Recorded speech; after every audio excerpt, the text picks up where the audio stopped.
વિદેશથી ફરી એક માઠા સમાચાર સામે આવ્યા છે। રશિયામાં સેન્ટ પીટર્સબર્ગ નજીક એક નદીમાં ડૂબવાથી 4 ભારતીય વિદ્યાર્થીઓ મૃત્યુ પામી ગયા છે। ભારતીય મિશન તેમના શબને જલ્દીથી જલ્દી પરિવારજનો સુધી પહોંચાડવા માટે રશિયન અધિકારીઓ સાથે સંપર્કમાં છે। ચારે સ્ટુડન્ટ્સ વેલિકી નોવગોરોડ શહેરમાં આવેલા નોવગોરોડ સ્ટેટ યુનિવર્સિટીમાં મેડિકલનો અભ્યાસ કરી રહ્યા હતા। તેનો 18 થી 20 વર્ષના 2 છોકરા અને છોકરીઓ સામેલ હતી। તો સ્થાનિક મીડિયાના અહેવાલ અનુસાર એક ભારતીય વિદ્યાર્થીની વલખો નદીમાં કિનારે થોડીક દૂર જતી હતી। તે ડૂબવા લાગી ત્યારે તેના 4 સાથી તેને બચાવવા માટે પ્રયાસ કરતા હતા। બચાવવાના પ્રયાસમાં વધુ 3 વિદ્યાર્થીએ જ નદીમાં ડૂબી ગયા હતા। ઘટના અંગે જાણ થતાં એક છોકરાને સ્થાનિકે સુરક્ષિત બહાર કાઢ્યો તો તેની સારવાર ચાલી રહી છે।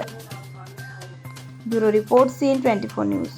હવે જુઓ દેશ દુનિયાની તમામ ખબરો તમારી આંગળીના ટેરવે। ઉઠાવો મોબાઈલ અને ગૂગલ પ્લે સ્ટોર પરથી ડાઉનલોડ કરો અમારી CN24 ન્યૂઝ મોબાઈલ એપ।